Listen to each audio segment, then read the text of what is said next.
Assalamualaikum warahmatullahi wabarakatuh. Langsung saja kita buka aplikasi Fotopinya dari browser di handphone. Kalau kalian membuka aplikasi dari browser handphone, maka tampilannya akan seperti ini.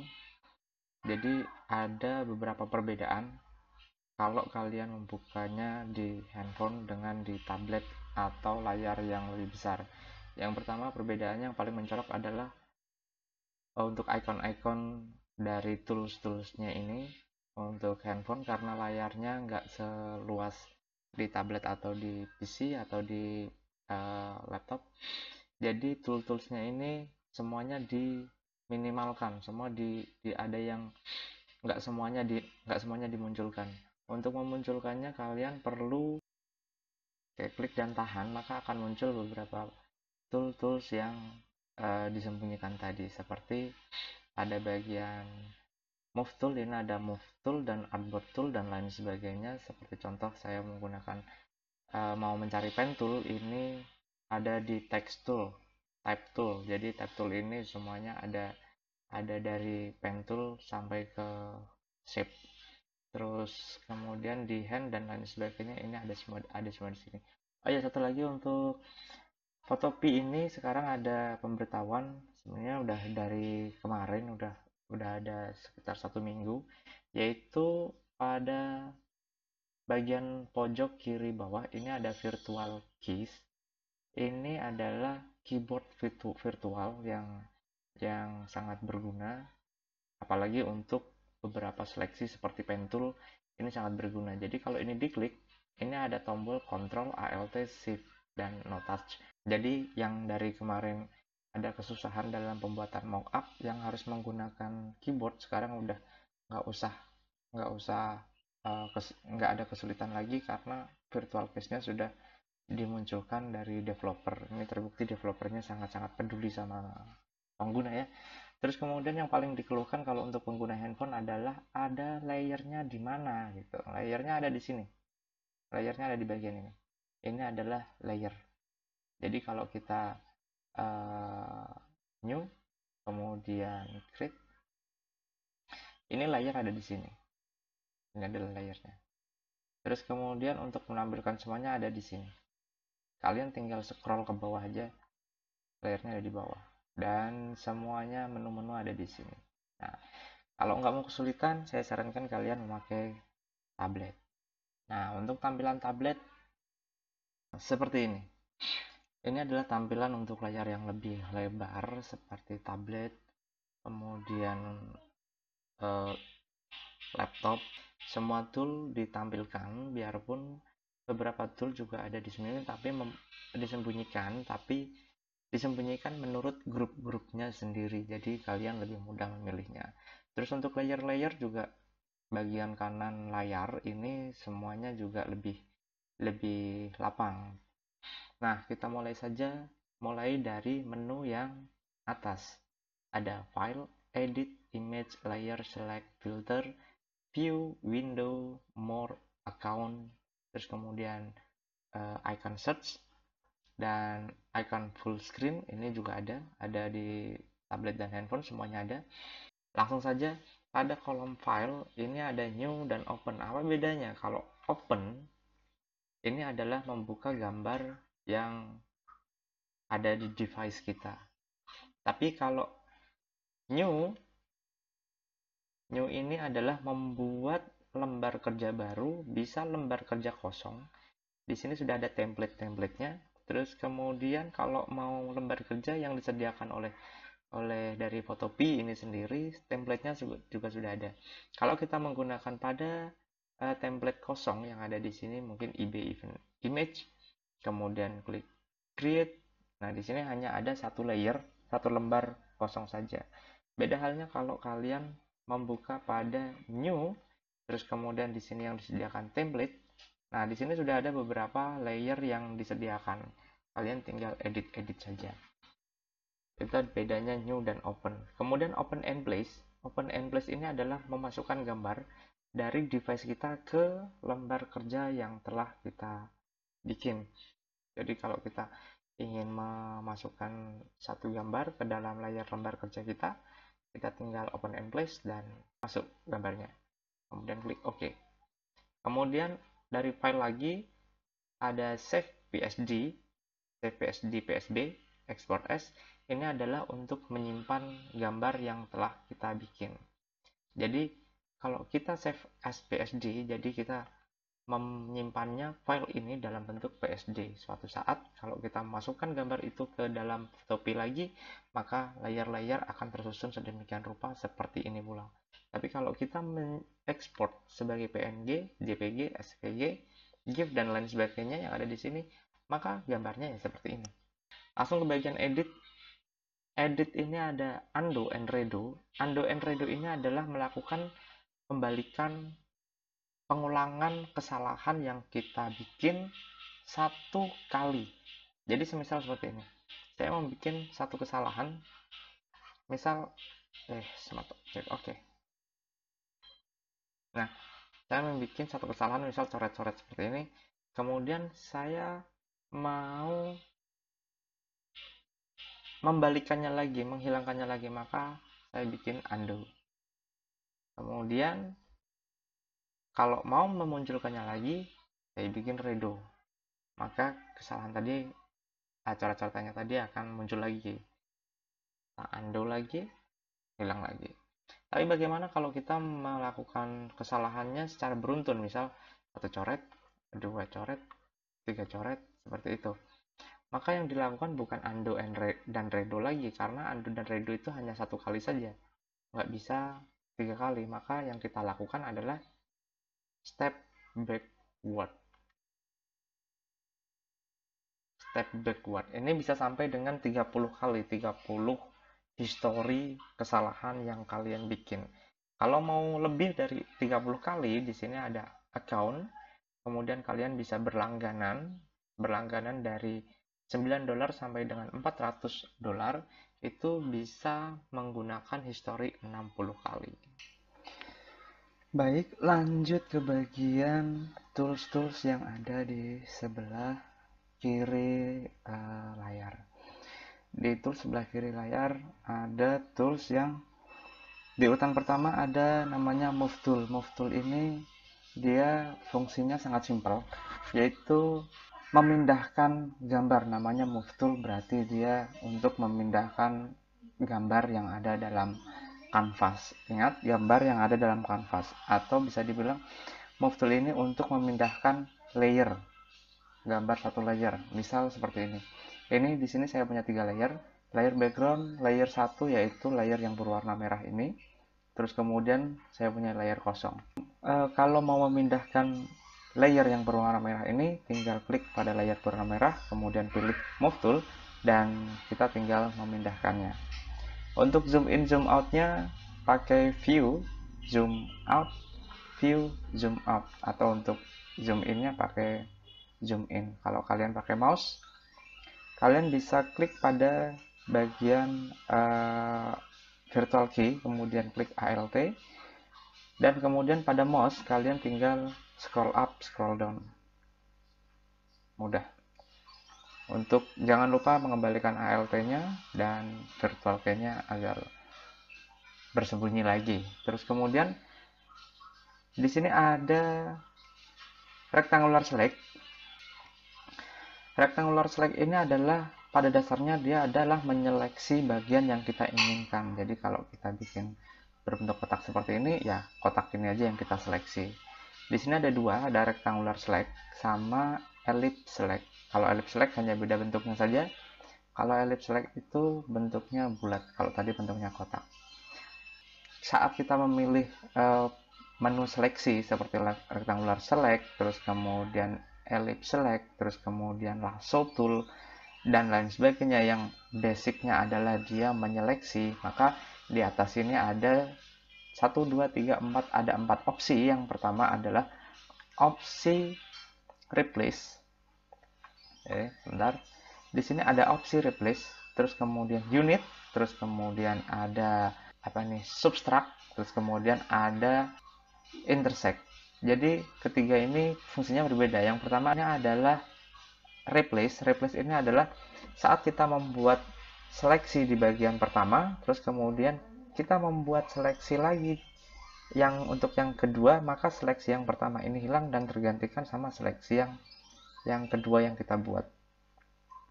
Terus kemudian untuk yang unit ini adalah menggabungkan seleksi pertama dan seleksi kedua.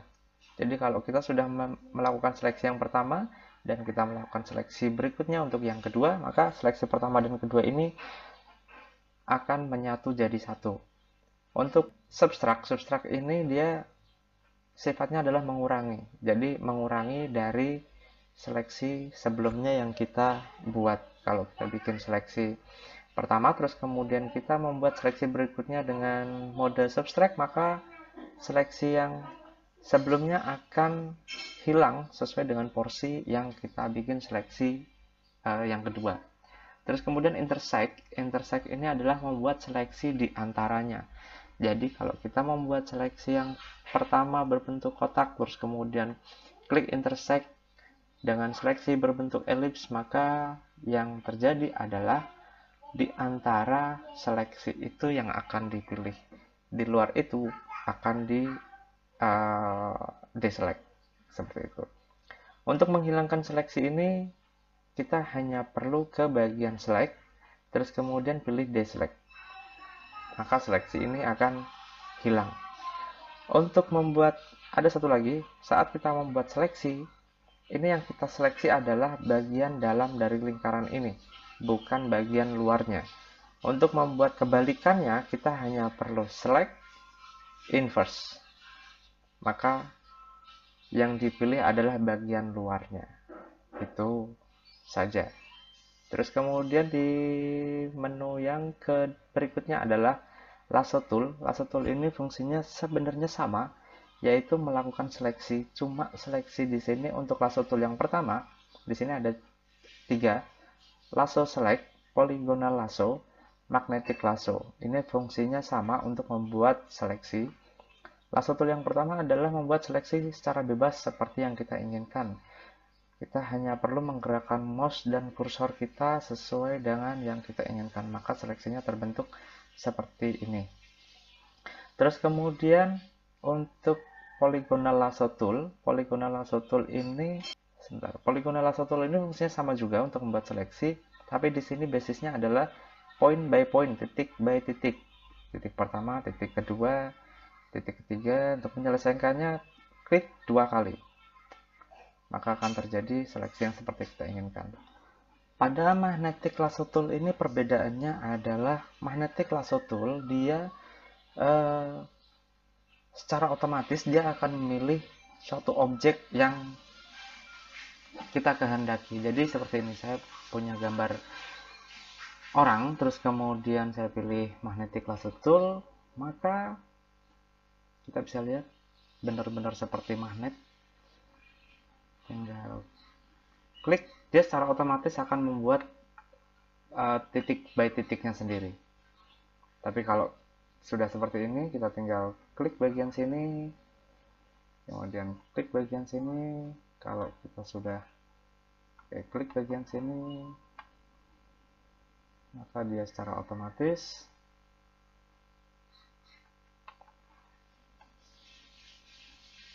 selesai. Di sini sudah terseleksi. Jika ingin diperbaiki, kalian bisa menggabungkannya dengan lasso select seperti itu. Untuk poin-poin di atasnya ini sama fungsinya seperti seleksi-seleksi pada umumnya, seleksi sebelumnya, membuat baru, menggabungkan, mengurangi, dan intersect. Baik, lanjut ke bagian ada magic wand, quick selection, sama object selection. Fungsinya sama-sama menyeleksi. Di bagian atas ini adalah grup-grup untuk menyeleksi. Magic wand ini menyeleksi sesuai dengan warna yang kita kehendaki. Jadi warna yang mendekatinya, ya itulah yang diseleksi. Biasanya untuk toleransinya 20-50, tergantung dari seperti warna bagaimana yang kalian kehendaki. Misal di sini kita milih warna yang abu-abu dengan toleransi 20, dengan apa namanya ini, replay seleksi, kita klik, maka hanya warna abu-abu saja yang kita seleksi. Kalau kita bikin unit, maka tergabung di sini, di sini. Seperti itu. Jadi tergantung gambar seperti apa yang kalian kerjakan, seleksi seperti apa yang kalian inginkan. Untuk ini Magic Wand, terus kemudian Quick Selection Tool ini seperti pada Photoshop, ya semuanya sih seperti pada Photoshop. Cuma untuk Quick Selection Tool ini di sini di Photopea ini dia hampir sama dengan Magic Wand karena nggak begitu praktis kalau menurut saya. Jadi begitu kita klik dan geser, hampir semuanya terseleksi. Terus kemudian untuk berikutnya ada Object Selection. Saat Object Selection dipilih di sini, maka secara otomatis si Photopea ini dia akan mendeteksi objek secara otomatis. Kemudian muncul tanda plus di kursor, kita tinggal drag and drop, objeknya berada di tengah dan lepas, maka secara otomatis objeknya ada di dalam seleksi.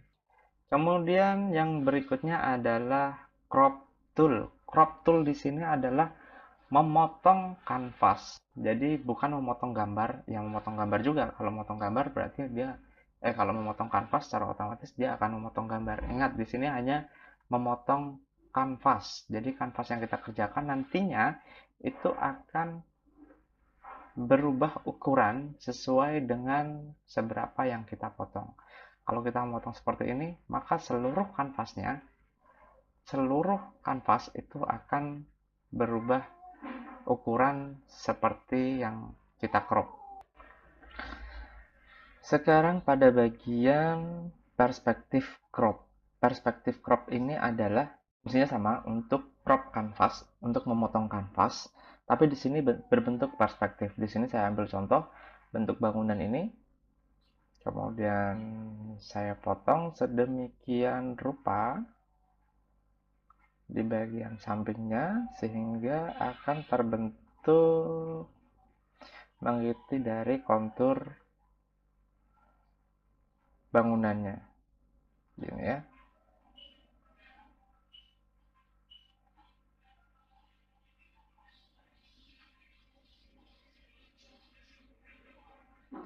Ini sesuai bentuk jalan ini aja. Oke.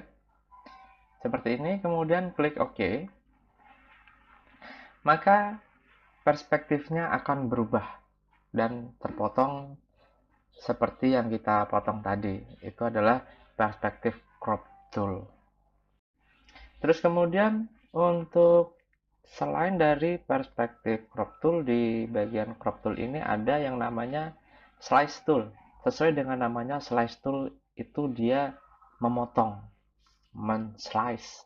Jadi potongan demi potongan itu nanti akan diekstrak gambarnya menjadi per bagian.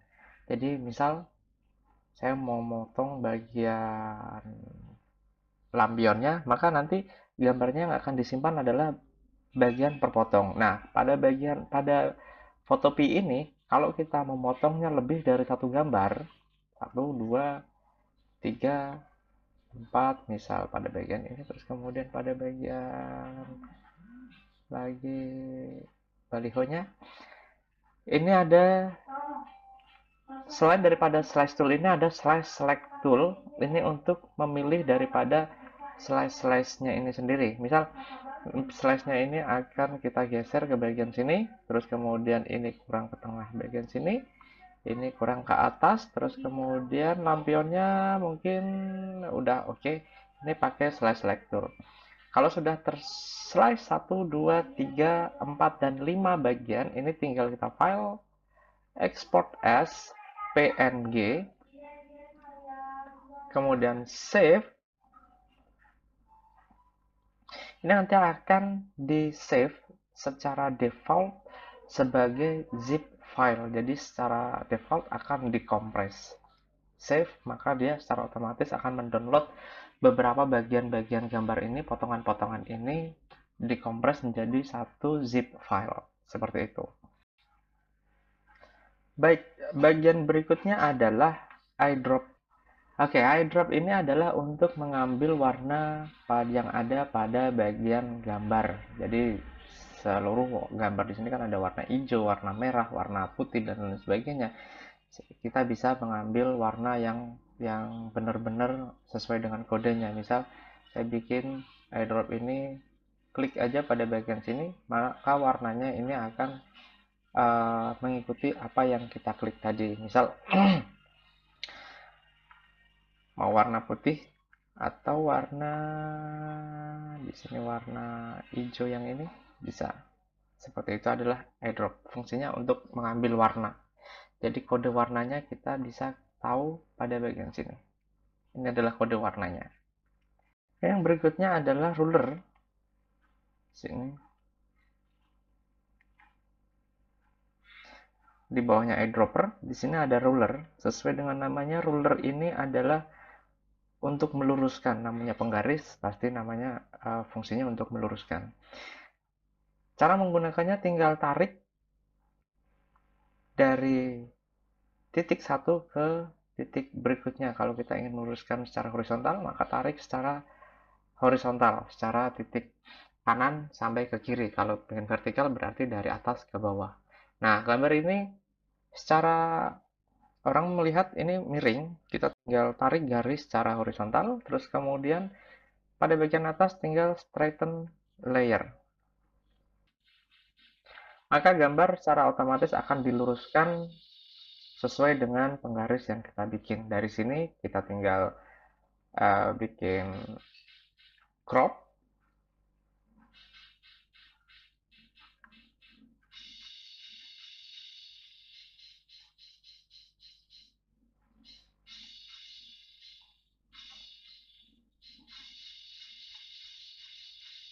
Dan oke. Maka gambar sudah lurus. Oke, itu tadi tutorial pada bagian pertama biar videonya nggak terlalu panjang dan biar kalian juga nggak bosan nontonnya. Maka untuk part-part berikutnya, tool-tool berikutnya akan kita sambung di bagian berikutnya, bagian kedua video berikutnya. Jadi jangan lupa buat tonton terus, ikutin terus channel kita, dan jangan lupa like, subscribe, dan komen positif sangat kami harapkan agar channel ini terus berkembang. Oke, terima kasih dan wassalamualaikum warahmatullahi wabarakatuh.